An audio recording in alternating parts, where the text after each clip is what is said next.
Hey everybody, normally you guys see our handsome, bearded, and bespectacled faces. But today we're actually going to do some active painting, and the first thing we're going to talk about is priming and why it's really necessary. But today's episode is Paint Like a Badass. Paint like a badass. There you go. So, a lot of models that you get, even, like these little guys, they come in a whatever color resin or plastic that is colored whatever that they're using for that actual mold. Like if you see under here, he's more of a gray color, whereas all the primed areas are Citadel Rathbone. And same with this guy, he's got the black base. He was probably a gray or white. Yeah, this was one of the Nalzer's minis from WizKids, which come pre-primed. But that white primer's horrible. Pre-primed. Oh, and it works quick, but it's horrible. I don't like it because you like when you use our primers. Like this is the Army Painter Bone. Is that a primer or a paint? I think it might actually. It's a rattle can. I think it's actually probably a paint, but it works like a primer. It's got the texture as a primer. It's got that grainy texture. Yeah. You're gonna find that a lot of mini painting primers, when you feel it, it'll have if your fingertips are sensitive enough, you'll feel like it kind of pulls against your fingerprint, and not just the roughness of the model, but the actual primer itself. And that's what's actually kind of making this micro rough surface to kind of hold on to your paints and your pigments. So I'm gonna give that back to you. And go ahead. One of the tricks with priming, make sure you follow the directions on the can. If it says shake for 2 minutes, don't cop out at 115 seconds. Now it will not function. Now, one thing that I'm going to touch on, this is more advanced works really, is there's a technique called zenithal, where you put dark primer all over your model, and then you find a light source, and you would instinctively find your light source. Like say I needed my light source to be here, and I would use a white, like a stark white primer, and I would heavy spray it right down onto the model wherever I want my light source to be. So in this case, it would be coming across the wings, it would be hitting this part of the neck, but all the parts that had the dark primer that didn't get hit by that one initial heavy spray, and you're not moving your nozzle at all, you're just spraying, and that creates a very light area. So when you paint across it, even with contrast paints, the lighter paint areas will actually be brighter because of the white underneath it, where the darker areas that would be like on this wing and the dark areas right here on this side of the neck would actually be darker. So it creates a natural highlight. It's something I'll show with a model that I'm kind of prepping to kind of do an active paint stream. So he's going to show you how to get some leather and some highlights on the wings and the scales. And I hope you don't mind, but what I was going to do is I was going to show some really cool add-ons, because I see you using a snake bite leather. Yes, which is really cool. I'm going to be using just 2 colors, Xandri Dust as a base to do some of the bone structure underneath first, and then going over it with the contrast snakebite leather. That way, in theory, you'll have some color differences between the bone structure underneath that makes up the wing and the wing itself. If you're on this channel, you've seen Lord of the Rings. If not, go watch it. Turn it off. Watch it. Mute us. Leave us on in the background. But then go watch Lord of the Rings, specifically anything with the Nazgul and the Fell Beasts, because you'll see it's like a bat wing. You'll see the wing, you'll see the bone structure underneath, and then how that the functions. membrane. That's like the two. Perfect example that I've seen of what that looks like. I was like, where did I put my And if you then watch the special features of how they designed it, you'll know that there's some scientific inaccuracies to the Fantasy Beast. That was the problems were dismissed because, damn it, it looks cool. Was the official response from the let's artist. face it, whether you're cosplaying, painting, or you're part of nerd culture, looking cool, you can hand wave a couple things that aren't articulate or naturally occurring. Right. And that's one of the big things about painting is, like, if Chris and I were using the same model, like the same exact model, the same exact everything, I would paint it in a way that reflects how I feel about the animal, and he would paint it his way. Now, the best part is both of us are right. Mm-hmm. Exactly. Both of us are absolutely right. Both of us are absolutely on point with however we do it. It's just a matter of he might see more natural blended tones where I might see more stark colors with depth of shade. It all depends on you, the artist and painter, and what you want to represent, not what, like, you don't go looking through the bestiary and going, hey, this dragon is this color, so I'm going to try to match that. You can. It's a starting point. Yeah, that's a great starting point. It is, but at the end of the day, you have to be able to. This is all about your creative freedom. And I always sit there and say, if you want a blue dragon with blood red wings and purple eyes and blue highlights, go nuts. That's your thing. That's your jam, and you should. That would be a badass looking dragon. Honestly, that would look like a fairy dragon. I think that's in the monster manual. It is. Now that I think about it, the fairy dragon. Yeah, actually they have a magic card. This little fairy dragon. Oh yeah. Yeah. When I get a chance, I'll actually go through some of the cards, see if I can find them, because they're actually pretty cool.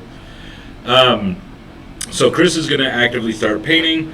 I'm going to discuss what he's doing and why, and a lot of the little theories to go behind it. He's using Xandri dust. Xandri dust is like, think about like Egyptian clay sand. Mm-hmm. Is kind of the color that you're going for. It's kind of an olivey, dry, color. So like when your eyes see it, you kind of go to sand and sandstone. And right now he's painting along the spinal ridge for the actual between the membranes. And if you see a wing, you have like the way the wing works is with dragons you have this joint that's usually attached to an appendage, and then each of the fingers that would be on a hand are actively going out further and further. So you have the little claw, and then you have your index finger that would be running out, and then you have the middle finger that's running out, and those are like, imagine your joints, I'm trying to find a camera, being like super long, and you can articulate them to a point. Like, say when dragons, they tend to lay like this when they're on the ground. So what he's doing is he's bringing a lot of accent with that sand color and he's going to be using brown tones. So this is going to be a great contrast between the brown tones of his leather. Thank God that wasn't contrast. Would you like to use my palette? Yes, please. Thank you, sir. Here's my palette. Please feel free. The Hillshire Farms variety. Yes, it's great. And do you want matte or do you want glossy? Let's do matte since we're not since we're painting over it. I'll be back. I'm gonna get sued. So, like he was saying, kind of just going over the underlying bone structure. It's very similar to, in the natural world, a bat. It's almost exactly what it's this cat, I think. Like kind of like how a bat wing functions, or something along those lines. Obviously, it's not. It's a fantasy interpretation of what a giant reptile bat wing would look like. So it's not entirely accurate, but hey, it looks cool, so that's what's important. So I'm just using the matte medium here to kind of stretch my base a little bit. Okay, use a little bit too much matte. There we go. That's what we're looking for. So what he used is essentially matte medium in a little bit of water to help thin out his paint and help it flow. So that way, instead of getting brush strokes in all the lines along here, it's one fluid stroke, and when it dries, it's going to be more consistent, both in color and in the angle in which he's painting. Mm-hmm. So, yeah, you can already tell the difference between that one and that one. Oh yeah, absolutely. It doesn't necessarily increase drying time because matte medium kind of thickens out the water, but at the same time, you're not going to get the rapid set of Citadel paints doing that way. You're going to have to give it an extra 2-3 minutes to dry. But if you have a hair dryer, you can make that go relatively quickly. Would you like to use one of my finer brushes? I was actually not wanting to because I want to see if I can do it just with the one and kind of test myself a little bit. Yeah, sure. I'll cave to peer pressure. I decided to say, hey, why don't you use this? Yeah, because he's got a great brush that's great for creating dry stroke, but not so much for fluid-based paints where you're actually trying to get everything to move along a curve. Remember what I said the other week about diaper wipes for your paintbrushes? Oh, yeah. I personally use water in the shake method, but at the same time, everybody's going to do their own thing. You're less likely to spill these. You're also less likely to drink them. I figure if I'm drinking my paint water, I kind of earned it. It is nice. Yeah. I keep my brushes clean. It's recently been conditioned. I have this exact same brush. It looks nothing like this anymore. Because I didn't meet these. Because he's not taking care of his brushes. Yeah, I didn't meet these chuckleheads until it was too late. Yeah, and that's the thing. I'm kind of glad we kind of went over brushes and stuff like that early on because if you guys are out there and you guys are actually watching and you're listening and you're trying to take everything we're saying at face value. It's kind of cool that you're gonna have to take care of your brushes, and you guys are actually taking the time to take care of your brushes. Because even though you can get a pack of brushes for like $12-24, it's kind of pointless if you're buying, the same pack of brushes, 6 times in a few months, because that can get pricey and kind of defeats the purpose of what we're trying to do here. Yeah. I hate using that word. It makes me feel like I'm unintelligent. So there's not as So there's not as many of the bone structures that you can see underneath that were molded on this model. However, you can see the endpoints where they kind of jut out into the claws of the wing, and so I'm just kind of basing off of that where these bone lines would be. If I were gonna make this more scientifically, anatomically correct, I'd probably kind of combine these up here, which actually we have a second wing, so I'll do that, and we can just compare what they look like differently. Just go from there. Yeah. And here's another cool thing: supposed to be fun. It's your model. Do what you want. Yeah, and I think that's the draw for a lot of like mini painters is like, I'm gonna do what I want. Exactly. They got the whole Cartman thing going around. And I'm gonna get sued. I'm throwing stuff out that I'm waiting to hear. Like, hey, you just used this. No, what that means? That means we're getting better reach. Right. If we're getting sued, we're getting better reach. That's how we're gonna go with this. That's how we're spinning it. Is that how we're looking at the upside on this one? Mm-hmm. Okay. I mean, as long as you know. Always look on the bright side of life. And I'm gonna breach Marvel, but I've been a friend of mine threw out the whole, hey, somebody painted a Space Marine to look like Deadpool. And I was like, haha, challenge accepted. So I did this. And I don't know how well that's gonna come out, but it'll come out great on the podcast. Yeah, because I love Deadpool. I think he's a great character. The best. When they announced his mini for Crisis Protocol, I was like, yep, that and the taco truck, yep, gonna need that. Oh, somebody told me that they were doing a whole bunch of new Funko Pop stuff for Deadpool, and I was like, I'm gonna need all of those for my blacksmith shop when I open it here. And I think I'm aiming for end of summer, having everything put together. Nice. Yeah. I mean, I don't want a blacksmith in the summer because it gets hot. Oh, yeah, that would suck. In this state, yeah, that would suck. And let's be honest, hot and then a rain hits and then hot again, and I have a hard enough time with the humidity in the air here as is. We had an intern from up north at my job at the zoo, and this is mid-July, and in mid-July in Louisiana, you get rain in the afternoons. He's like, "Oh, it's raining. This will cool things off." And we all just look at him and start laughing. And he's like, "What?" Like, "Oh, okay, buddy." Well, I mean, I get the same thing when I was living, up north where, winter has snow. And people come in from like a city where they only get really rain. And I've met some people from Louisiana and Florida and Georgia that they don't get a whole lot of snow in their area, and they come up there and they're like, "Oh wow, this is gonna be awesome!" All of a sudden, there's 5 feet of snow. People are like, "What do we do?" My grandmother was like that when she moved to Maryland. She's like, "Oh, snow's so beautiful." 3 days later, she's like, "I hate this place." I mean, there's an honest thing about like there was a whole bit that I thought was hilarious, and it was like a breakdown of the winter months in places that get a boatload of snow. Like snow starts early, ends late. Like Michigan, and a friend of mine sent me a bit where basically it's a new couple that had moved to a place that has a lot of snow, and first snowfall is like, "Oh, all this really cool snow is falling, it's so serene and beautiful and blah blah blah blah, and my husband just loves going out there and shoveling the snow, he's having such a good time." And as the weeks progress, like more of that white stuff. And Jesus, my husband is losing his mind. He had to go out there 6 times just to keep our car from getting buried.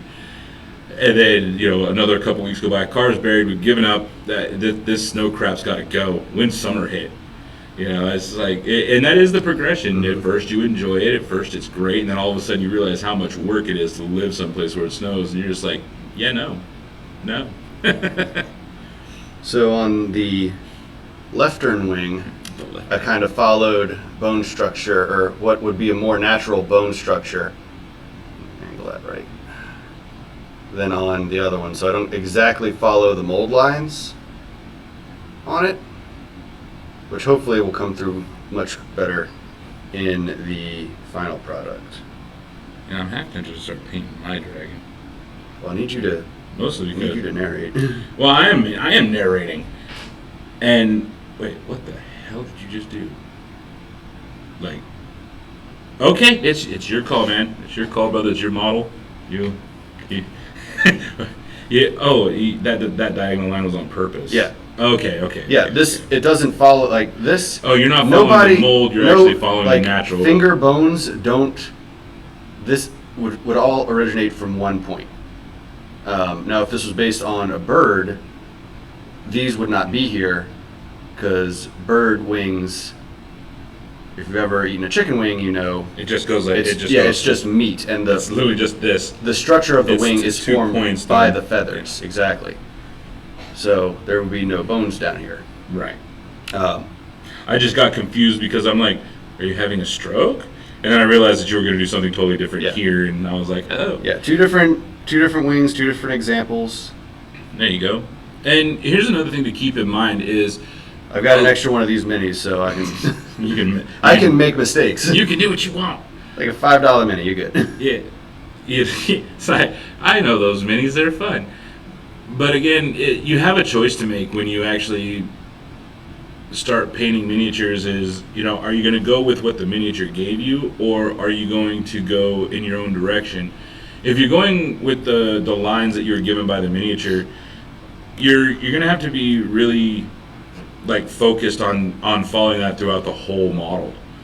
Mostly because it the way he's doing it is to show how they would work differently. Mm-hmm. But in all honesty, you wouldn't do that on a model on your own. I would never do that on something I'm going to use in a game or for a customer. Yeah. And if you're going your own way, you're going to have to remember to be consistent. Yeah. And when it comes to model painting or any painting in general is, you have to, consistency is key. Especially if you're going to, mass produce a specific thing. You can change the colors, but the design has to be consistent. If the design is what helps break up your colors, or it's the design that, you're using design elements for the miniature to aid in the painting. Because I'll be honest, there's times where the inside curve of the wing on this, I would actually darken my paints a little bit. and that would be either adding a darker red or a darker primary color, or a black to really darken it up. So that way you kind of see that it's the wing that's underneath everything, and it's going to be, it's not going to be as subjected to light. So a lot of the times the more natural color comes through, where the wings on the top, especially for scales, I've noticed, is like the best way to show the usage is you use a bright color on top with a wash to kind of muddle things up and show that it's well used. But the membrane underneath, you darken a little bit because it's the one closest to the body. It's holding on to the most of the dirt when it lands. So you're showing more of the dirt in that area and the color that could have been. It's almost like if the dragon had taken a bath regularly, you would see the pristine membrane. Right. Those are things you have to take into account. And when you take those things into account, the structure of the model, where things are based, and you put a little bit of extra, like you put in that little bit of extra of, it's dark here, so it's not going to see as much light, so therefore I can use a darker color. Or you can use a brighter color because you would think that not seeing as much light, it's not going to be as weathered. It all depends on how you want to play it out. And I think that's the most important part, is really, really thinking about it and then sticking to the decision. There's a lot of model painters out there where they kind of, like for Warhammer, I know a guy who will specifically take a sprue that he is never going to make anything out of. He literally just primes everything on the sprue, and he gets an idea of where his colors are going to be, where he's going to put highlights, where he's going to put lowlights, where he's going to put object lighting if there is any. And once he figures that out, he sticks to that with every model, because with Warhammer, your army kind of has to... You need a cohesive theme. Yeah. So, just to give an update, so I've got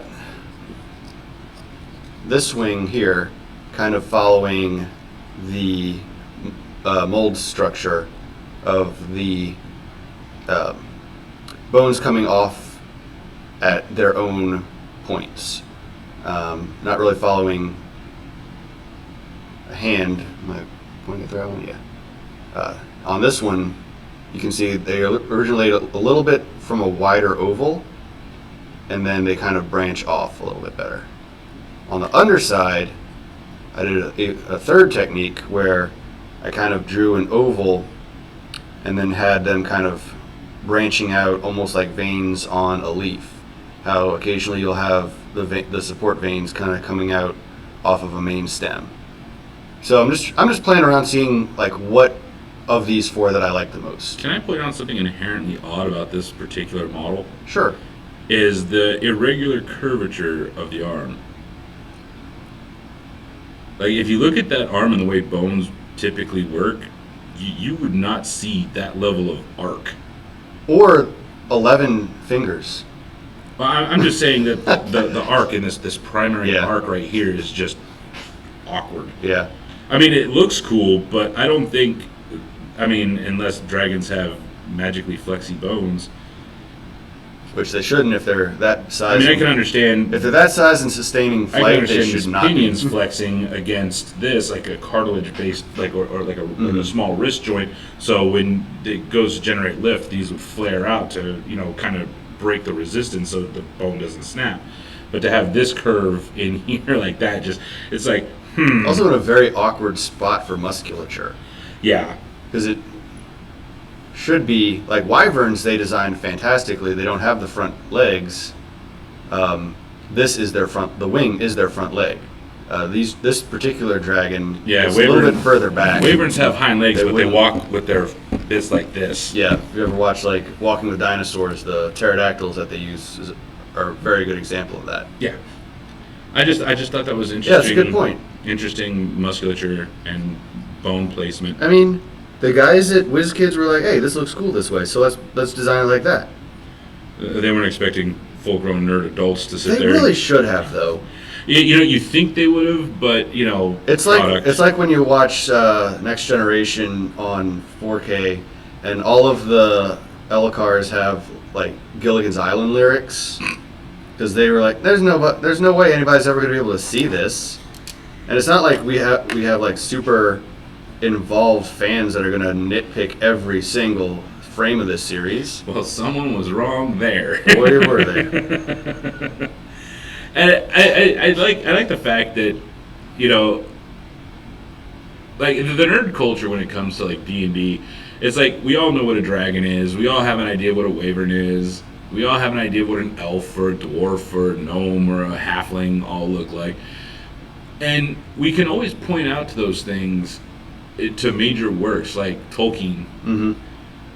Like we all know a halfling is basically a hobbit. I mean, they call them that in the movies. Right, but I mean, to stay away from getting sued. Legally distinct. Right, to keep themselves from getting sued, Wizards of the Coast and Dungeons and Dragons kind of went, okay, we're going to call them halflings. Mm-hmm.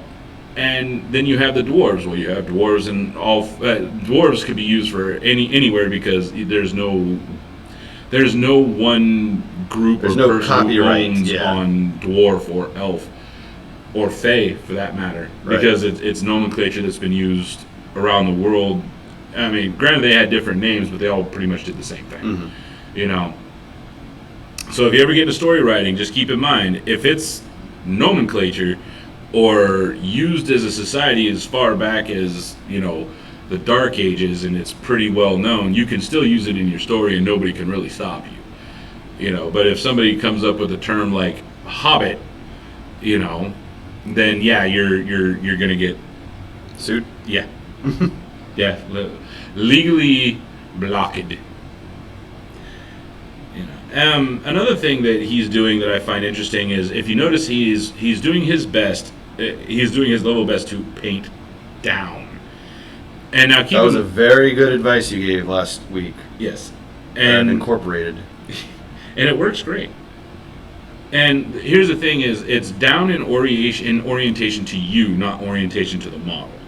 So you have to if you notice, he's moving the model and he's altering the spatial area in which the model sits to make sure he's trying to get a downstroke, because everything should go to the tip. Everything should go down to the tip, and it aids in with horns and scales and spikes and stuff like that. If you go down, if you're going to be painting down the piece, it's going to be at the tip, and it's going to look more fluid and more dynamic that way. And when you use a medium Lamane medium, it's going to be even because you don't have to paint as many strokes and cut into the paint you've already put down. As a matter of fact, it's something tattoo artists like to do too. If they can actively help it, they will try to tattoo down. Makes sense. Because it's easier to go from a starting point down and know roughly where you're going to finish versus going up and trying to stop. Right. So I'm just going over horns and spikes and stuff because I like the look of that taut skin over a spike. If you don't, there's ways to do it so that it looks more exposed, but almost like an antler or a tusk. But I like sheathed points like that. I just think they look really cool in the natural world, so that's how I like to do them. Yeah, and you got to keep in mind that a lot of stuff that we do is we take things out of nature and try to replicate it in the painting process, while at the same time trying to stay fantastical. Yeah. Like what you're seeing him do with the horns and the spikes and the membranous joints in the wing is he's showing. Let that dry. Yeah. You have a water cover? I do, as a matter of fact. The one I've been using for the last month. So he can actually take all of this and then incorporate really bright colors or more natural colors. All depends on what he's trying to do and what effect he's actually going for.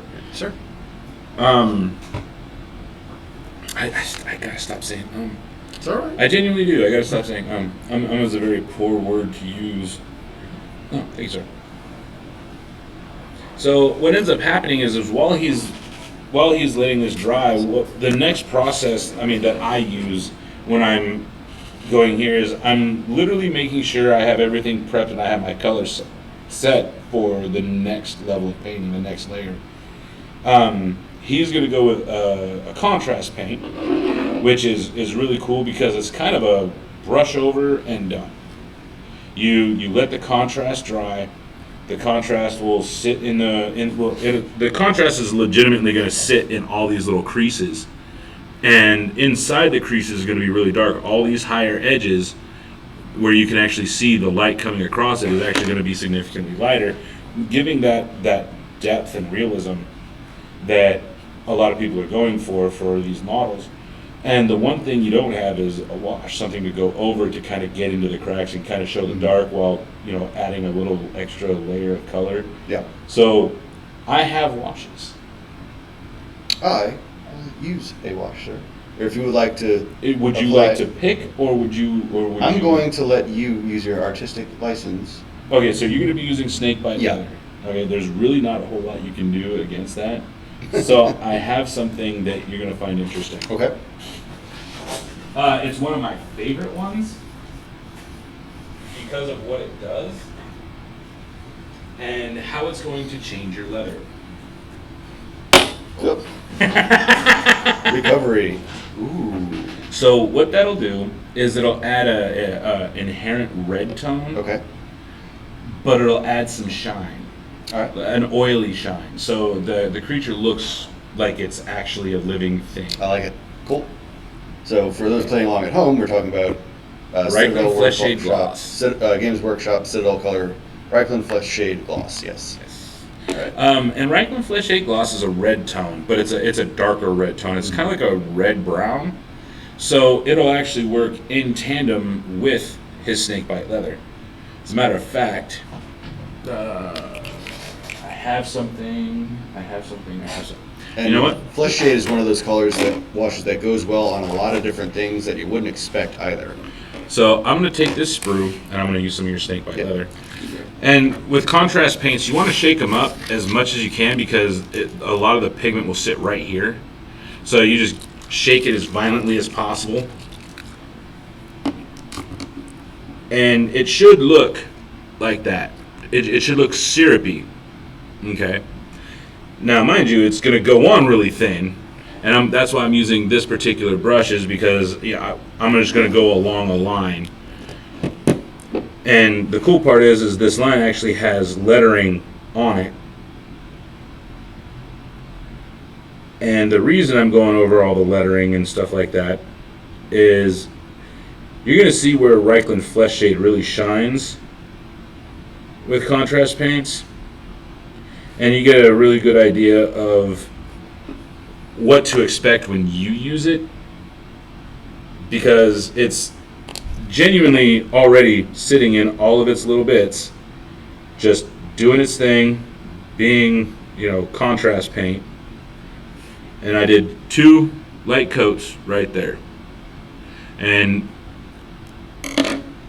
if I put my hand under it, you can actually see how it's sitting inside the Games Workshop logo and all the lettering and numbering of the sprue, which another really cool asset. So when that dries, I'll be able to put Reichland Flesh Shade on it. It'll get a red tone, Okay. and it will get shiny.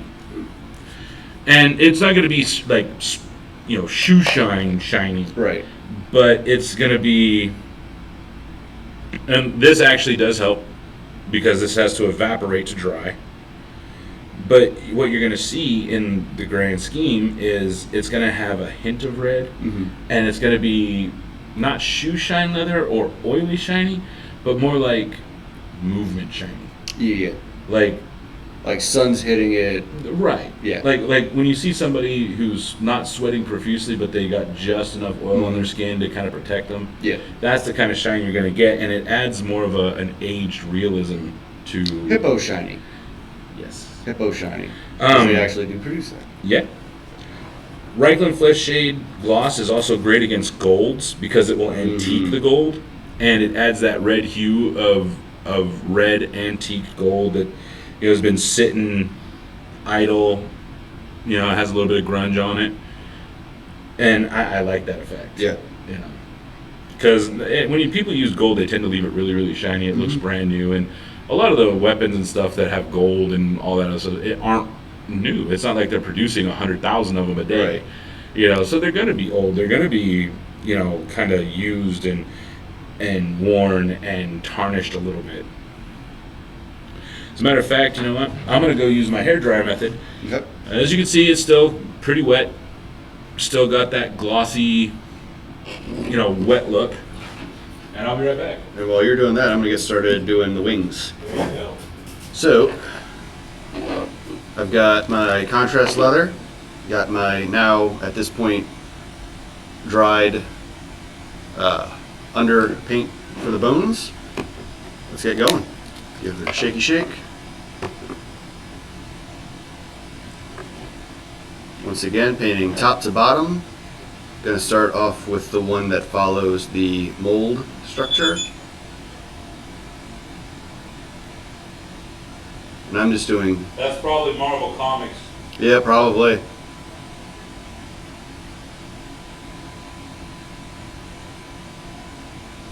Doing relatively smooth strokes. If I find that it's pooling a little bit where I don't want it, I'll just go back over with my brush and kind of re-dip in the pooled paint.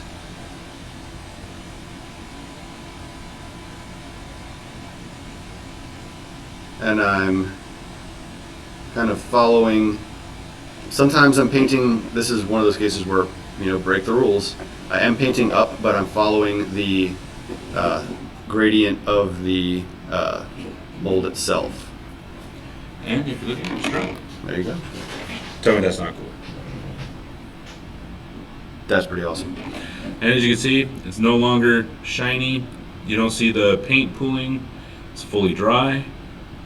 And it just took a few minutes with a hairdryer.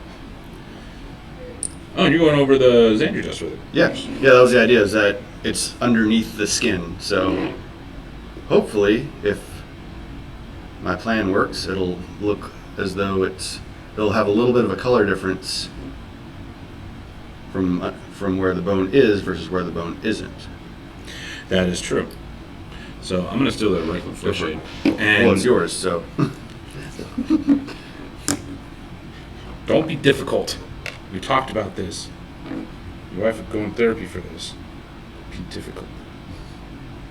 No, him and his wife are not in therapy for any reason.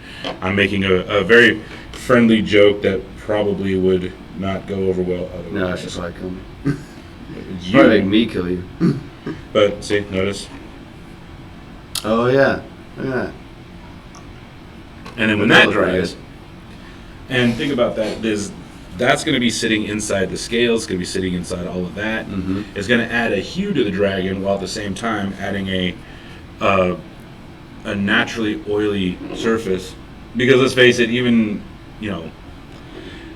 scales are supposed to have a little bit of sheen and shine to them to kind of give that regalness of the reptile. Mm-hmm. So this will actually do that. And that's what the Reichland Flesh Shade gloss does on snakebite leather. And So that's one wing done. so while he's doing this, I'm going to let this try to dry naturally, and if need be, I'll go in. The cool part is you can do the same effect with the hair dryer with this, and it dries it out pretty quick and makes it, a very one and done useful endeavor. And it looks like there is a slight difference. I didn't want to have it be too dramatic. So you can make out the underlying bone structure. If you wanted to have it be more defined, more of a skeletal look, you would go with a darker color for the bone structure rather than Xandri dust, maybe like a rhinox hide or something like that. That'll show up in contrast. Will show through better on a contrast a contrast paint. If you wanted to be more skeletal, I would go with a white and make it feel like the membrane is really thin. Well, then you'd need to go with a much lighter contrast, wouldn't you? No. Opposite. Do go on. So if you wanted to make these look like the membrane is stretched really thin over this, you would use a stark white, like, not Wraithbone, where is it? Here we go. You would use something like this, which is ceramite white. And it's a base, so it's going to be granular. Okay.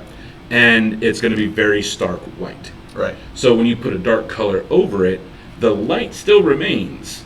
Okay. You just don't go over it as heavy. So what you would do is you would sit there and you would go through all of the membranes heavy with your snakebite leather, and then you would just drag color over the white, and that white will just absorb a little bit. Okay. But that, you know how when you it's more of the color, the Yes. difference in the color makes the pop as opposed to the color itself. right. Okay. So the I got you now. darker colors you use on this, the darker the contrast is going to be. Okay. The lighter you use, the lighter the contrast is going to be. And that's why we're doing this. I'm learning, you're learning, he's learning. I thought I was just teaching. You never said anything about me learning. You want to learn, teach. Wait, those who can't do teach comes to mind. But Those we're who doing can't teach, coach. Just kidding, coaches. Not really. Just kidding. Not really. Everything you need to know you can learn from Deadpool. Mm-hmm. So what's going to end up happening is, like, when you see the Reichland Fleshade hit this, it's going to catch this red hue that you're seeing. Okay, you're going to see that red hue, that glossy tone, and it's going to actually augment the contrast paint inside the act. And I would suggest simply just painting the Reichland Fleshade into the membrane itself. Yeah, I was going to avoid the bone area. So, yeah, the phalanges. Mm-hmm. That is the correct term. Since we try to educate, we try. We don't necessarily succeed, but we do try. We put it out there. You don't like it, you send it right on back. You know what's funny is, like, the executive producer got a Happy Meal, but she didn't bring me one. I wanted to be happy, and I would like a meal. What the hell's wrong with you, man? I never understood Happy Meals. I mean, he's not eating it. He's asleep. He's conked out. Oh, no, I can't eat a whole lot of fast foods, man. It really I messes with my shouldn't. stomach. I shouldn't. Like, I'm a fat white kid, so I got to be real careful about eating that stuff, because I will swell up like a wet bean, or fairly dry sponge. Whatever swells really big and shouldn't, like those little, dudes that we used to get as kids. God. Put them in water, they grow 30 times. That's me with one fast food hamburger. It's horrible. I don't even know why I do it. I don't even know why I subject myself to it when I can make a hamburger at home that tastes just as good, and I don't have any other problems. None. It's like there's something inside the meat that it's just like, I eat it, I get bloated, I get gassy. Probably MSG. Funny thing is, the monosodium glutamate never affected me, never hurt me at all. I used to eat the Chinese food with the MSG in it that everybody complained about causing like headaches and cancer, and I didn't care. I was like, cool, it just makes my food taste really good. And I never had a headache after eating Chinese food ever. I even had MSG as when it was a spice, so you could actually buy it in the store, and I would throw that into some of my foods, and it never bothered me ever. And I always found that weird. That is very weird. Like, everybody's saying, oh, it gives me a headache. Don't do shit to me, so. So this is backs of the wings. You can kind of see where on this one where it's drier, where the underlying Xandri dust kind of has a little bit of a contrast, but not much. Mm-hmm. So like we were saying earlier, use a more contrasting paint for the under bits if you want it to pop more. Yeah, use white. White, because white anything. will absorb some of the color, but not all of it. Mm-hmm.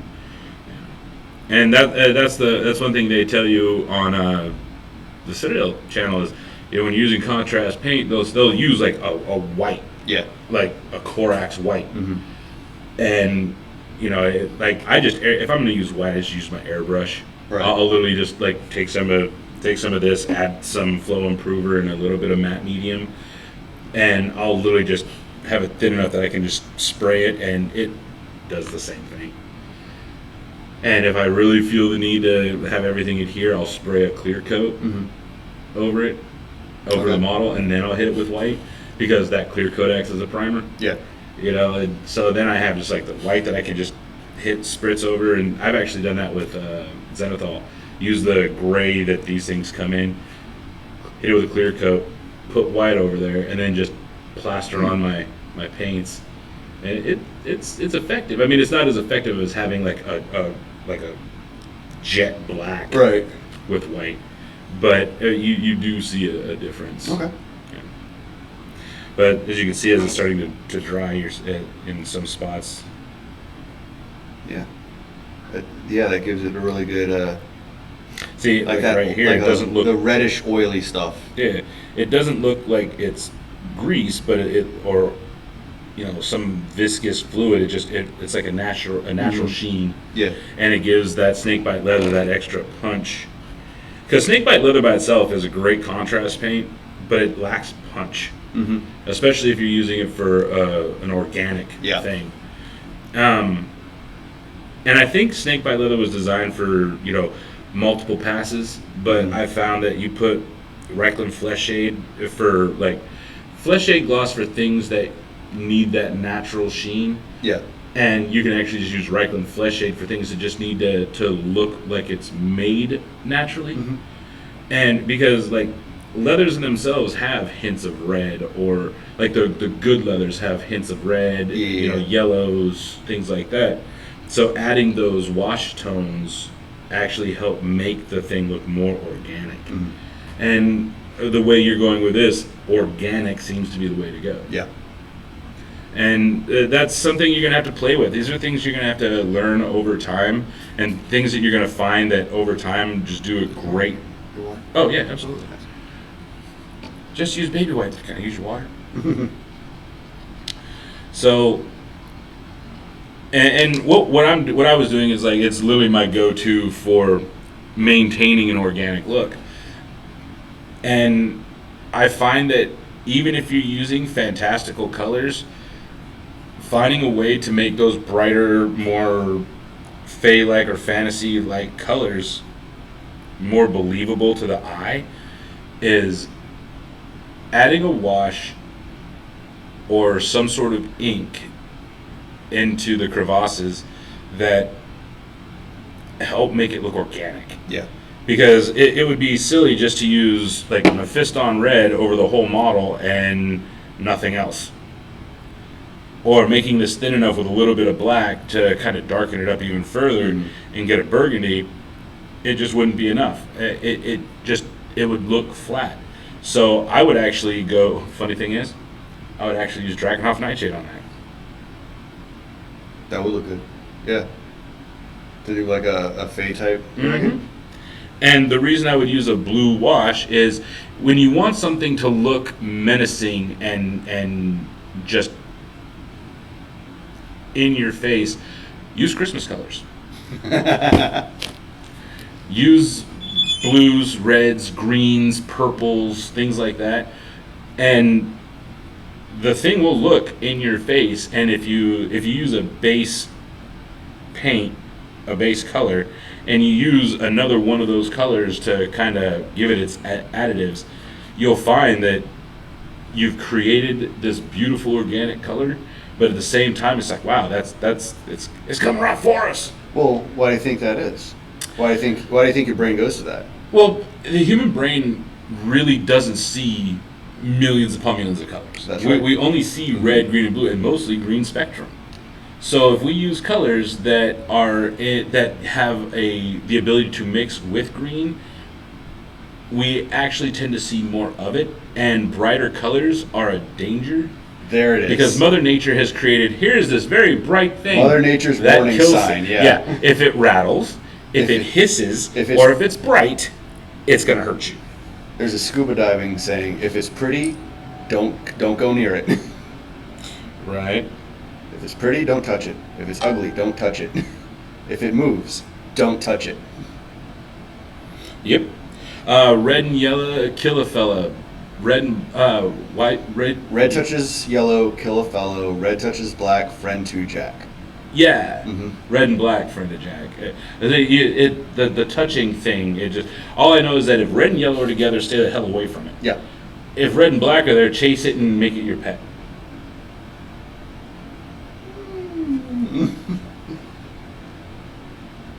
Please do not take the paint nerds' scientific advice Yes. on what to do We if are not you encounter scientists. a coral snake or a milk snake. Right. We We are not did not professionals. tell you which is which. We are not professionals, and do your research. I Especially feel like since we the just made a coral brew snake- episode because Especially since the coral snake has venom similar to that of a cobra. Do not touch it. Funny thing is, I didn't think from what I understand, and tell me if I'm wrong, because I probably am. Coral snakes don't bite with fangs per se. They have a sharp ridge that they just kind of grind it's not into so you. much a fang bite. They're in the back of their. You can't see because Like in the back of their jaw. Yeah, They have like grinding nodules that they literally go like that. like way back here, as opposed to up here. And their poison is extremely toxic. Yes.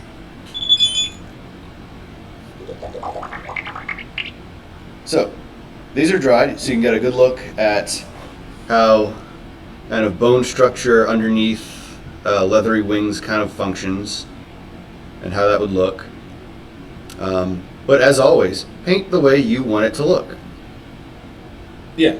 And painting the way you want it to look is most important.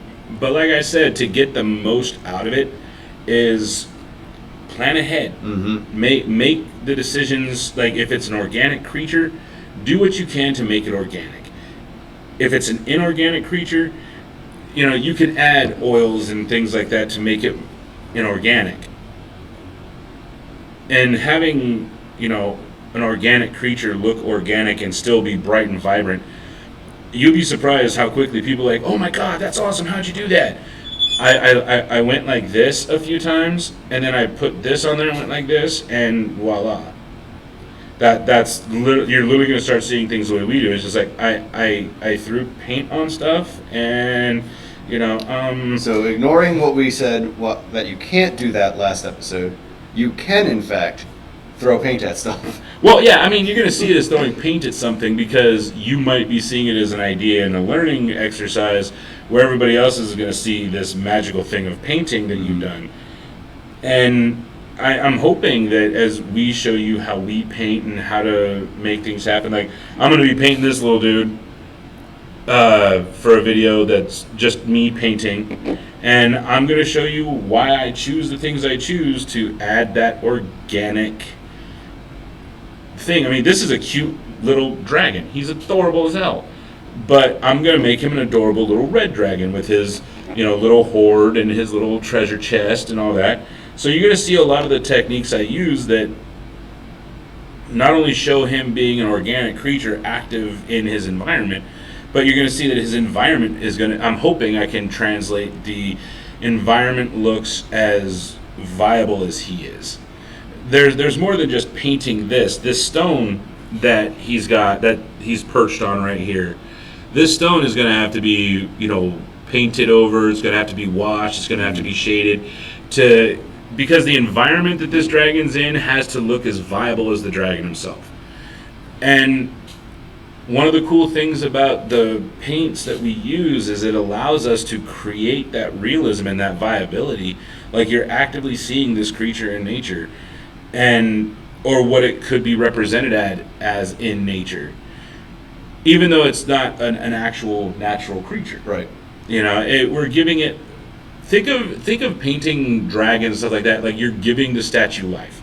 The paint you put on it, and the more you make it look organic, and it's supposed to be there, the environment it's in is viable. You're literally breathing life into the whole of the piece. And it all starts with you being consistent. It's making the decision and sticking with it. And it's using techniques you might not be familiar with, knowing full well you can actually go back and reprime this whole piece and start over. If you look at the tail, you can see some undercoats of brass and some Balthasar gold. That is exactly what I did. Is I had painted this to look like a copper dragon. And I was like, I don't like the look of that anymore. Spray it down, repainting. Yeah. And long story short is we say don't follow the rules, and what we're saying is don't follow the convention of those rules. Don't follow there are rules to painting. There are color wheels. There are guides that kind of help mix paints and make them better and make them more, product, centric. And that's perfectly fine if that's what you want to go with. What we're saying is don't let those rules lock you down to doing something a certain way without exploring other options. When we say you don't need the $80 brush pack, I mean, we did not use an expensive brush at all in this entire thing. I think grand total, the 2 brushes you used and the one brush I used came to maybe $4. No, about Well, you had the Citadel brush. Yeah, but I didn't pay much for it. Oh, okay. I paid like $3.99. Oh, nice. But that's because it was Part of a pack? Yeah. Well, no, it wasn't part of a pack. It was got it on sale. Oh, nice. It was like, oh yeah, we're trying to get rid of some of the older brushes and get some of the newer stuff in. I'm like, cool, I'll take it for $4. Right. For an $8 brush. But the blue one I used with my leaf brush, because it has that conical leaf shape. That's what I call it. It's got another name. That was part of a kit that cost me like $13. Yeah, I think I picked this one up as part of a set from one of the big box stores, like $10 total for like 7-8 brushes. Yeah. And no, I don't have COVID. I just have a really hard time adjusting to a lot of moisture in the air. So I'm constantly feeling like I'm drowning a little bit. So yeah, as much as I want everybody to just enjoy their, purple and blue dragons on cloudy looking, stones, I would enjoy those too, just because, hey, you put the work into it, you put the time into it, you made it your own.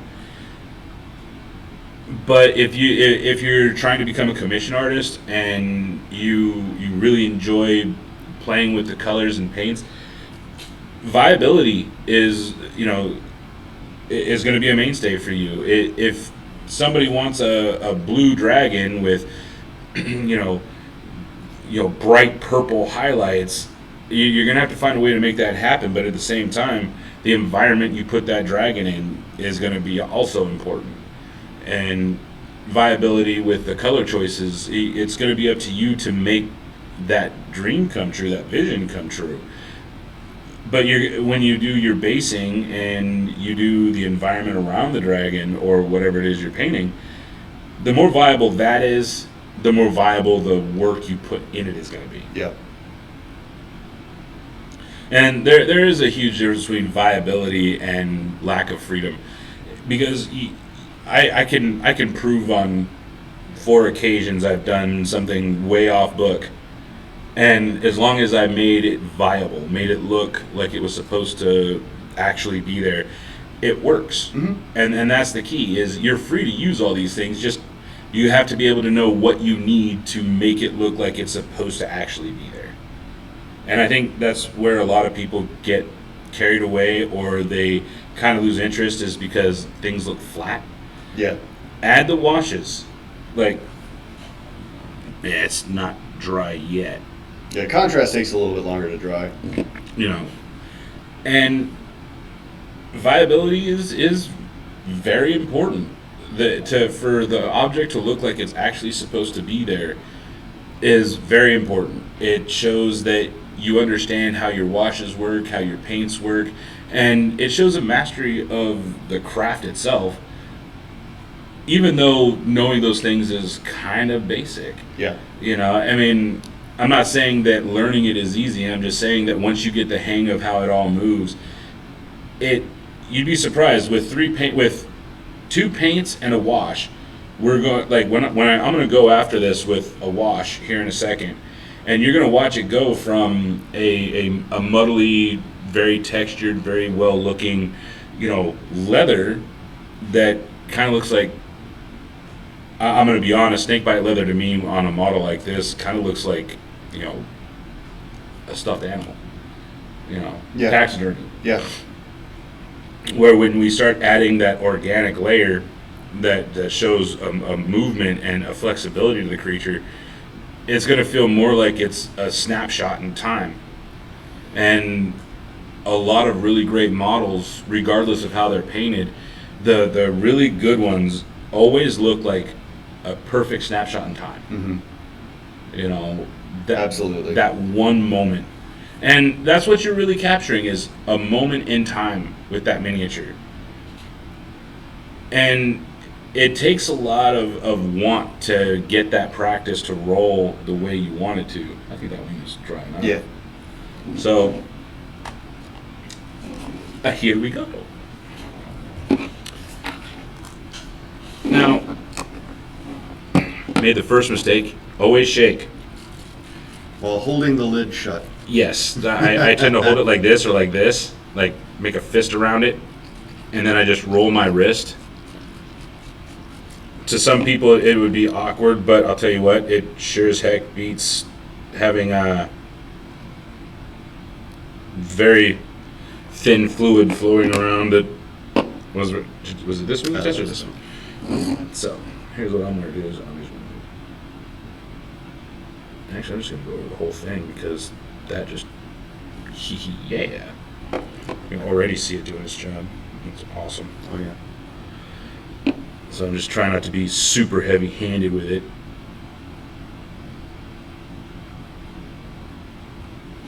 And that's the thing about washes. You don't want to be heavy-handed. You want it to do the job, but you also don't want to like completely take over the color that it's going over.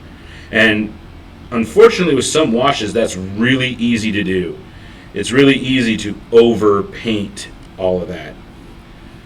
And that's really not the reasoning for it. So there you go. You got this one that's got the Reikland Flesh Shade gloss on it. This one just the standard contrast paint. As this starts to dry, this is going to start looking more organic, like it's supposed to be there. It's actually weathered, leathery, membranous wing, where this is just looks like somebody took some leather and wrapped it over a piece of wire. So again, utilizing washes and creating an organic piece is actually easy, and we did it with 3 paints and 1 primer. So in total 4 products were used. We used our primer, okay, which is this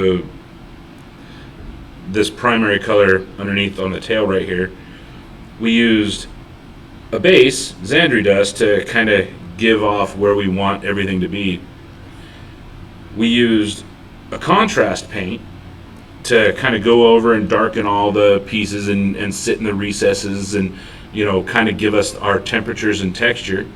And then we used a wash, a simple wash, to give us our, what I like to call the organic layer, the moving layer.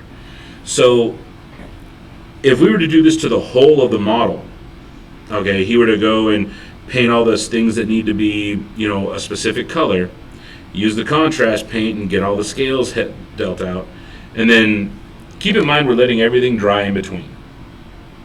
So then what would happen is all of this would have this type of temperature and texture, and all he would have to do gently is to add a little bit of dark, like ink, to this to make it where the darker areas are, you know, less contrast paint, more shadow, but still giving color.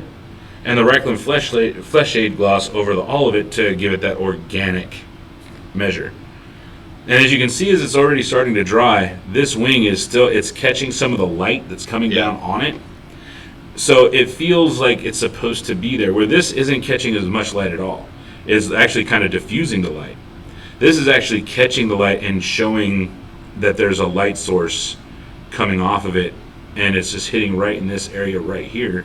And you can also see that it's kind of coming across this area, while this area in here is showing a dead spot, because that's where the curve of the wing goes in, and light is basically shining off of it this way, so you're not seeing the light hit here where you're seeing the light hit everywhere else. So this is a genuine organic layer. It doesn't feel forced, it doesn't feel, and as the light moves, it moves across that organic layer in a way that you would actually see in nature, so it's actually a lot more pleasing to the eye. Mm-hmm. Where just straight up contrast paint, you see the depth of the color, and it has a more professional look, like a watercolor, or taxidermy, or painting on clay to give you an effect. This feels like we're just giving you a representation of a color. Okay, this representation of leathery brown, and it's hard for the eye to accept that as the natural color. And as you see when we go back, the light still goes across this. The color's a little darker. It's got a little more saturation. It's a little richer. And you see the organic nature of the way the light plays off in the movement of the wing. So, I mean, you can judge for yourselves and tell us what you think, but this feels more organic to me, even looking at it on camera, as I'm looking at it here in my hand. You're getting the same effect. What I'm seeing here is exactly what you're seeing here, but you're dealing with the light. So that's why I'm moving it, so you can actually see light doesn't diffuse. Light diffuses, light glistens. So you're seeing that takeaway of, this is the color we want you to see as legitimate, and your brain having a hard time kind of going, okay, well, that's the color it's going to be, to this is more organic, it flows, and your brain's like, oh, hey, it's doing that thing nature does. You're literally appealing to the lizard brain of people when you add an organic layer to any piece. And that has been our longest segment yet. Yeah, but I mean, we've learned a lot, and we've talked a lot, and hopefully this helps you guys in the future. Hopefully this, it spread the word to your friends, and let us know what you think. So once again, from the Paint Nerds. Yep. Thank you, as always, to TheSavePoint for providing us facilities and internet. Yes. Place to play D&D and Cyberpunk too. Heck yeah. I mean, I don't know if you guys know this about TheSavePoint, but they do host pretty reasonable rates for tables. Mm-hmm. Like, I was talking with the owner and found out that they don't do hourly rentals for tables. It's just pay one price and it's $15, and like somebody could come in at like 9 o'clock in the morning with their little D&D troop and pay $15 for one table, and if you need, it's per table obviously, right. But there was a group that came in and rented 2 tables, spent $30, and spent like 6 hours here playing D&D. Nice. Like a 6-hour campaign. Like that's almost unheard of. That's butt number right there. Yeah, and I didn't know that he was giving me, the freedom just to throw Cyberpunk around, but, 50, he goes, yeah, $15, you could, the whole day. Really? So I'm actually thinking about paying for a table rental for a new Cyberpunk campaign that I'm going to run. That would be tight.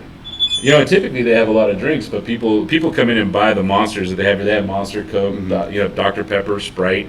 I mean, and another cool thing about the TheSavePoint is you can actually bring in your own food and they don't care. As long as you clean up your mess. Yeah. Very true. Like, I always thought that was weird, because there was a lot of places like, oh, you can only eat in these areas, and you got to throw away your, and they get really touchy about it. Here's like, hey, just clean up after yourself, be an adult. Yeah. Just show a little maturity. So TheSavePoint, amazing place, a great place for D&D. They do magic stuff here too, like Magic the Gathering. Yep. They can special order you miniatures. I was about to say, if you don't see something on the shelf, let them know. They will order it. I have ordered so many things from these guys. Mm-hmm. My Blood Bowl teams, my paints. As a matter of fact, I didn't. You guys know that, but metal dice. Yes. I have a hard time with the plastic dice, and so I actually got some hardcore metal dice. And I've been playing. I brought them in because I was playing with paints on the numbers. Nice. Baharoth Blue and I think that's Richard Your Armor Gold. Awesome. Yeah. If you really want to annoy your DM, get the. They also have the Poly Hero Rogues dice, or they had them. They don't have those anymore because I came in looking for them. They sold out. So I know. I bought one of them. They are great dice, and this is actually a great place, and they keep the place really clean. Like when Chris knows that we're coming in to do this, he'll have the shop open for us. He'll have all the tables cleaned up, and they use a medical grade antiviral, antibacterial, antifungal solution on their tables and chairs. That's good to know, because we nerds are dirty. Well, I mean, with also COVID, with the the current state of the world right now. Yeah, and funny thing is they don't take that off as a cost of doing business. They actually take that out of their own pocket. That's awesome. There, just because they want people to be safe. Yeah. You know, and I think that's great of them because, you know, I don't always have time to, you know, sit and be like, oh, hey, I'm going to clean up everything. I mean, I come home, my wife looks at me like, what have you been doing? It's like, I've been playing with silicone and resin. And she's like, go take a shower, and I'm sitting there having to chisel off resin off my arm. You know, it's a sad scene. Like our wives are our wives deserves canonization. Oh, to absolutely. sainthoods. And this is I'm gonna set up the camera so they can see our faces because they deserve this. Is my wife Stephanie, Heather? Yeah. You guys are great. You're the best sponsors ever. Putting up with us and the crazy shenaniganry we do. I'm very proud to have your support. And I want to thank both of you lovely ladies for being understanding that we do stupid things, but we do it in a way that we try to entertain you. And I know sometimes I fail. Oh, I always fail. Yeah. But you got a funny story out of it, honey. Yeah. Just always remember that. Why did the garage blow up? Funny story. Yeah. Just kidding, honey. I'm not going to blow up the workshop. I promise. Yeah. I'm not. And you should come by and see the workshop sometime. I really should. You know, it's going to be interesting. The next few months is actually going to be interesting, and we can't have the executive producer over, so it'll just be you, me, and a beer. All right. Yeah. Yeah, I'm working on something on our in our backyard too, like a deck workspace, so I can airbrush and everything. Oh, nice. Yeah. You know, you can do that at home as long as you have an open window.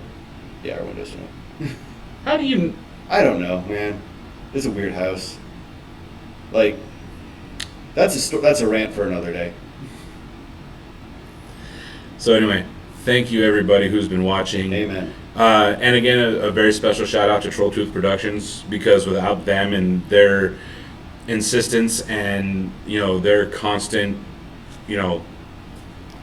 meddling, which constructive meddling. Yes. Helping. Essentially their backbone. This channel wouldn't exist, and we owe Justin and Jennifer an infinite amount of thanks. So thank you guys. More videos are definitely on the way. Keep painting, keep learning, keep failing, keep succeeding too. Yeah, and show us what you have. Show us what you're into. Show us what you got. Give us. Yeah. Take care, guys. Later.